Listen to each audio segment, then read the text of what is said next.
I knew I had already lost the job before I stood up. That's the truth. Not because I wasn't qualified, not because I couldn't do it, but because the moment they realized I was just the night janitor, something in their eyes changed. And you can feel that shift when it happens. It's quiet, polite, professional, but final. I walked into that interview believing, just for a second, that 6 years of loyalty might matter. 6 years of knowing every hallway in that building, every emergency exit, every pipe that rattled before it burst, every executive who stayed late pretending not to cry in conference rooms. I knew that building better than anyone sitting across from me. But they didn't see that. They saw a uniform I didn't wear that day. They saw no college degree. They saw a widowed father with calloused hands trying to sit at the wrong table. When the HR director smiled and said, "We're looking for someone who fits our professional image," I understood what that meant. It meant not you. I could have begged. God knows I wanted to. My son's inhaler costs more than my dignity sometimes. Medical bills don't care about pride. But something inside me refused to shrink. So I stood up. I thanked them for their time. And I walked out. The hallway felt longer than usual. Brighter. Like the building was reminding me exactly where I belonged. Behind glass doors. After hours. Invisible. I pressed the elevator button and told myself this was it. My last chance at a better schedule. Better insurance. Better life for my boy. The doors opened. I stepped inside. And that's when I heard someone say my name. Not softly, not politely, but like it mattered. "Mr. Brooks." And when I turned around, the CEO was walking toward me. I almost pretended I didn't hear her, because people like me don't get called back by CEOs. We get escorted out quietly. But she said it again. "Mr. Brooks." Clear, direct, certain. And when I turned fully, there she was. Claire Donovan, the woman whose signature was on every paycheck in that building. The woman whose photo hung in the lobby. Beside words like visionary, an industry leader, and she was walking toward me like I was the only person in the room. The lobby had gone quiet. You can feel that kind of silence. It presses against your ribs. "Were you just in an interview for the front desk position?" she asked. "Yes, ma'am," I said. My voice didn't shake. "I'm proud of that. I watched part of it," she continued. "Watched it." My stomach tightened. "I saw how you handled yourself," she said. "You were dismissed politely." But dismissed. She didn't say unfairly. She didn't need to. "I've worked here 6 years," I replied carefully. "I understand if I'm not what you're looking for." Her eyes sharpened at that. "And what do you think we're looking for?" That question caught me off guard. I hesitated. Then I told the truth. "Someone who looks right at the desk." The corner of her mouth twitched. Not amused. Measured. "Do you know who saved one of our international partners during a medical emergency?" 18 months ago?" she asked. I blinked. That was you," she interrupted. Silence wrapped around us. "You administered his EpiPen correctly. You stayed until paramedics arrived. You kept him calm. Do you think presentation mattered in that moment?" I swallowed. "No, ma'am." "It mattered to me," she said, "because competence shows under pressure." For the first time since that interview, something inside me shifted. Hope is dangerous, but it flickered anyway. She studied me for a long second. Then she said something I wasn't prepared for. "I don't want you at the front desk." My chest tightened. "Of course." Then she finished. "I want you in executive services training." And suddenly, walking away wasn't the end of my story. It was the beginning. Part 2 total, 348 words. I didn't answer her right away, because when someone offers you something better than what you just lost, your first instinct isn't gratitude, it's suspicion.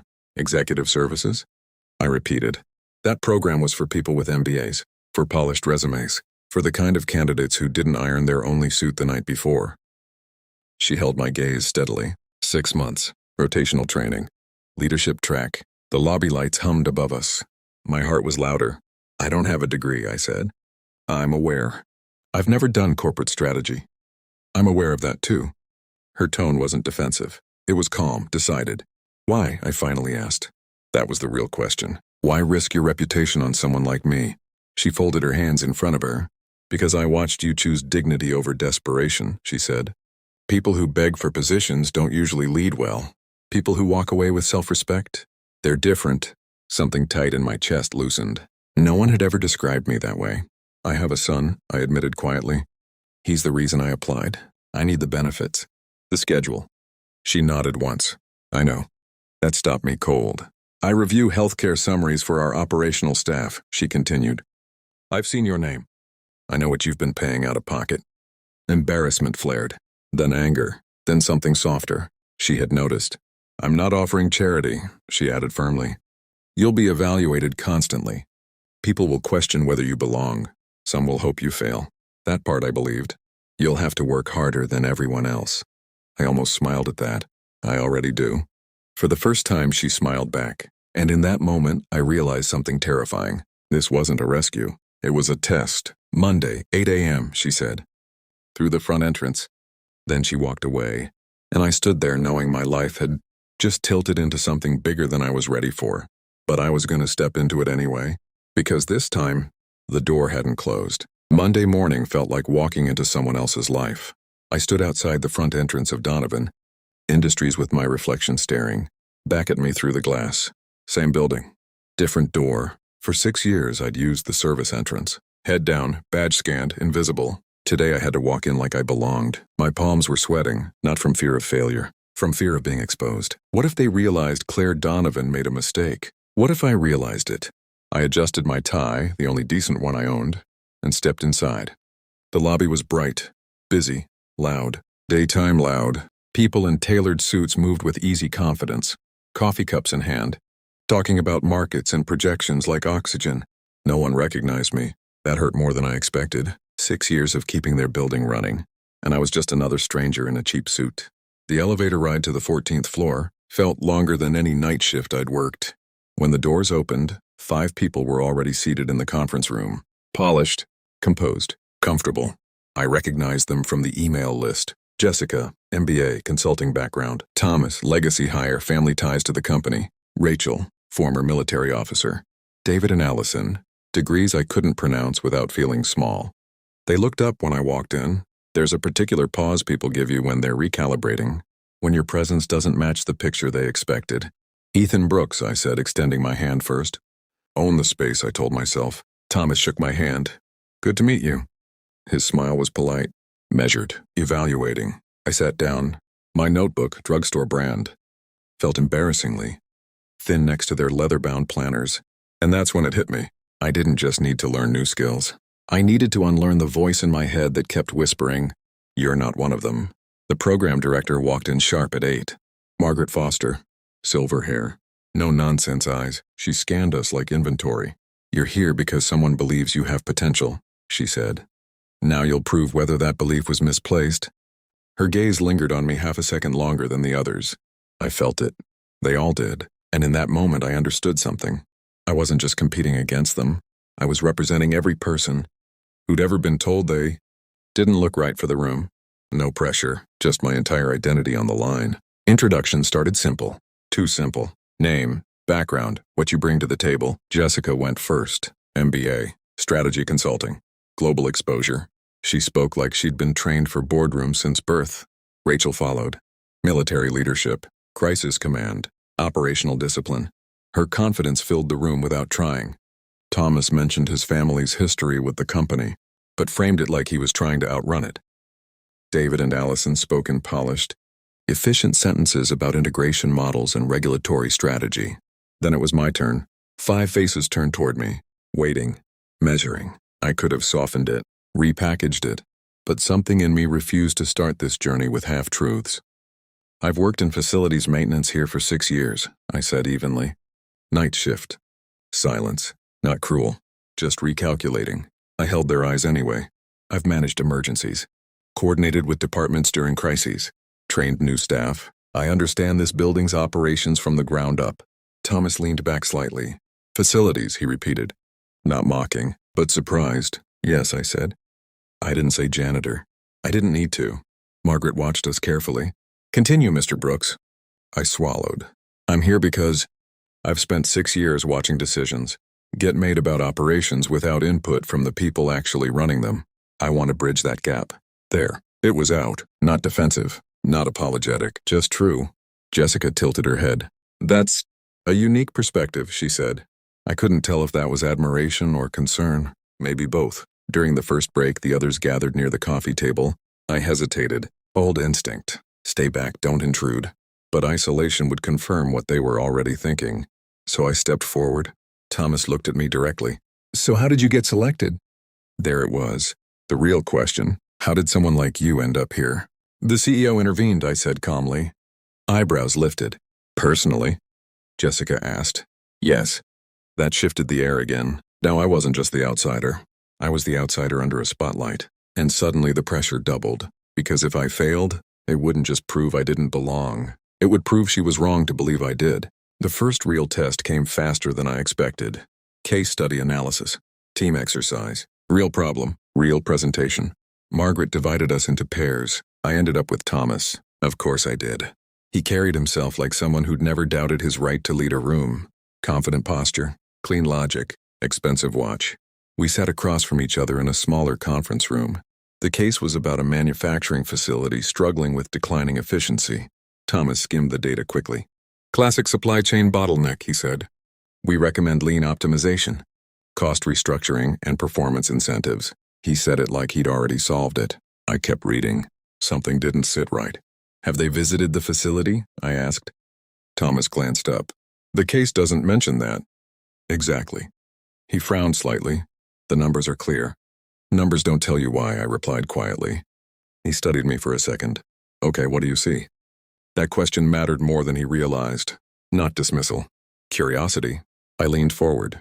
The workers report equipment issues that management labels as inefficiency. If machines are failing, productivity drops. Incentives won't fix that. Thomas didn't interrupt. They've had low turnover, I continued. That means experienced staff. If experienced staff are struggling, it's not laziness. It's system failure. He tapped his pen against the table slowly. That's not the standard analysis. I know. Silence stretched between us. Then he did something I didn't expect. All right, he said. Let's build it your way. Something shifted in my chest. Not victory. Partnership. We rebuilt the recommendation around operational reality instead of theory. When it came time to present, Thomas opened smoothly. Polished, structured, impressive. Then he paused. And Ethan has an insight on the root cause. He stepped back slightly. He gave me the floor. My heart pounded. But I stood anyway. The issue isn't workforce performance, I said clearly. It's that leadership is solving for metrics, instead of listening to frontline expertise. The room went quiet. Margaret's eyes sharpened. Explain, she said. So I did. No buzzwords, no performance, just truth wrapped in clarity. When we finished, she nodded once. Interesting approach. Not praise, but not dismissal either. As we left the room, Thomas stopped walking. You were right, he said simply. Those 3 words meant more than he knew. For the first time since this started, I didn't feel like the charity case. I felt like an asset, and that scared me, because now I had something real to lose. That night I couldn't sleep, not because I failed, because I didn't, and that felt unfamiliar. For 6 years, success meant finishing my shift without complaints, without being noticed. Now success meant being seen, and being seen is terrifying. Marcus was already asleep when I got home. I stood in his doorway longer than usual. His inhaler sat on the nightstand. The steady rise and fall of his chest grounded me. This is why you're doing this. The next week, the pressure changed. It wasn't about proving I had value. It was about sustaining it. During a group discussion on leadership frameworks, Jessica referenced a theory I'd never heard of. Everyone nodded like it was obvious. I felt that old familiar heat crawl up my neck. You don't belong here. I almost stayed quiet. Almost let the conversation move past me. But something inside me had shifted since the case study. What does that look like in practice? I asked. Jessica paused. In practice?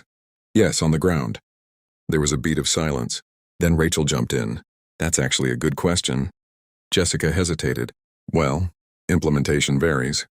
Which meant she didn't know either. Not fully. And suddenly I realized something huge. We were all bluffing, just in different ways.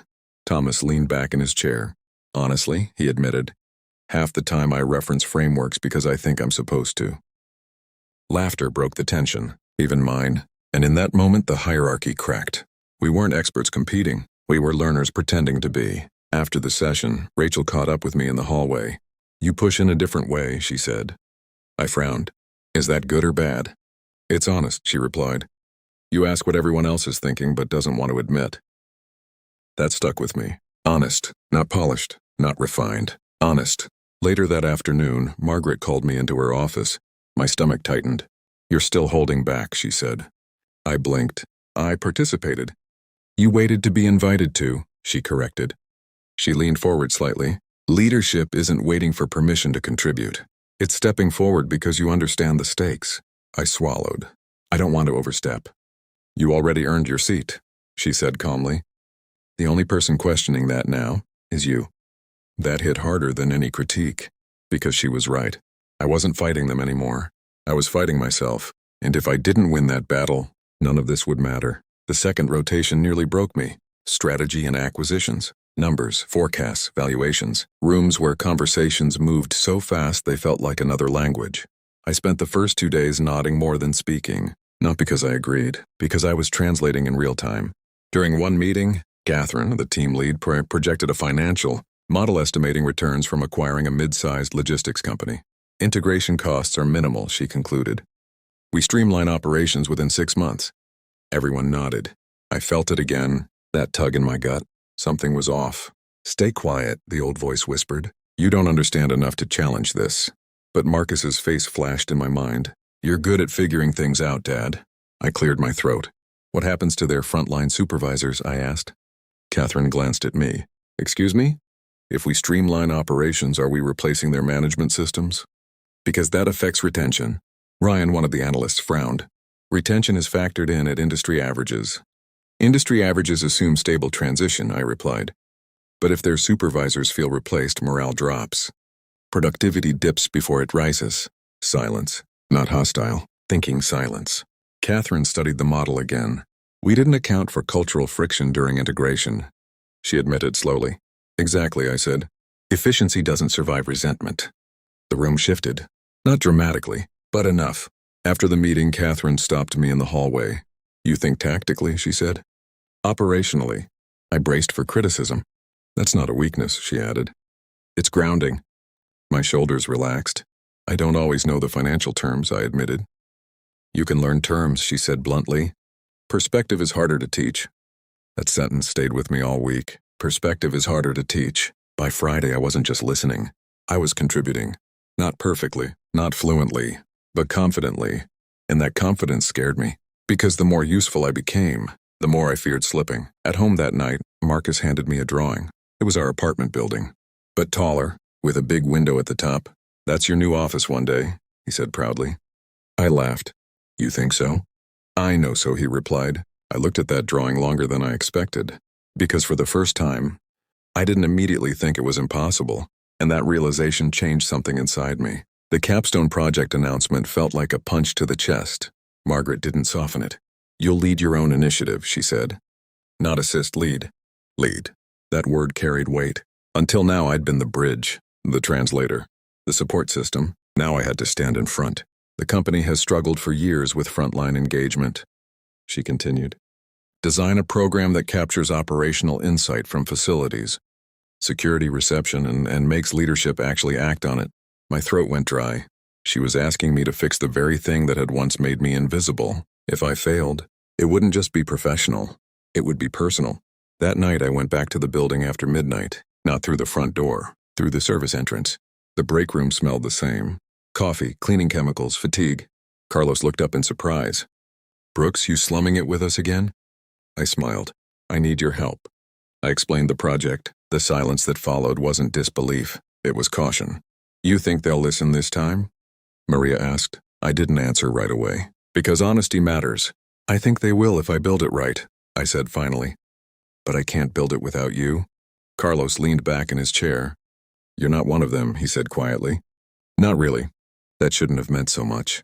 But it did. I'm both now, I replied. And that's why this might work.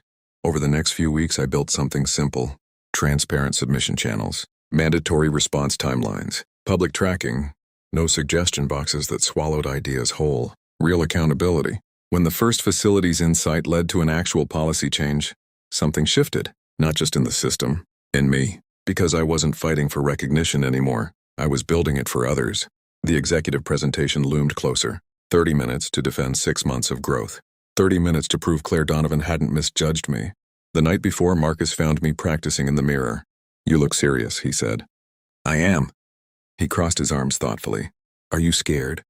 Yes. He nodded like that made perfect sense. But you're brave too, he added. Because you do scary things anyway. I stared at him, at this small human who believed in me without hesitation, and I realized something. The janitor who walked away with dignity would never forgive the director who walked in with fear. Tomorrow, I wouldn't just present data. I would stand for every person who'd ever been unseen, and I would not apologize for being there. I didn't sleep the night before the presentation, not from panic, from clarity. 6 months ago, I walked out of a room believing I'd just lost my only chance. Now I was about to walk into a bigger one. The executive boardroom was quiet when I entered. Floor-to-ceiling windows, polished table, city stretching beneath us. Claire Donovan sat at the head. She didn't smile. She didn't need to. Begin, Mr. Brooks. I started with the numbers, 47 frontline submissions in the pilot, 12 implemented changes, 3 major cost-saving adjustments. But then I did something I hadn't rehearsed. I told them about Carlos, about Maria, about a security guard who noticed a safety flaw no executive report had caught. These aren't charity stories, I said steadily. They're operational intelligence we were ignoring. I looked directly at Claire. For years, we've paid people for their labor, but not their insight. That's expensive. Silence. Heavy. Focused. The CFO asked about cost. The COO asked about scalability. I answered without shrinking, without over-explaining, without apologizing. When they sent me outside to deliberate, my hands finally shook. Not from doubt, from adrenaline. 15 minutes later, Margaret opened the door. They're ready. Claire stood when I walked back in. That surprised me. We're approving company-wide implementation, she said. Relief hit first. Then she continued. We also need someone to lead it. My heartbeat slowed. This initiative requires someone who understands both sides of this company. She said, operational and executive. Her eyes held mine. We're offering you the position of Director of Operational Intelligence. Director. 6 months ago, I was a janitor asking for a desk job. Now I was being asked to build a department. Do you accept? She asked.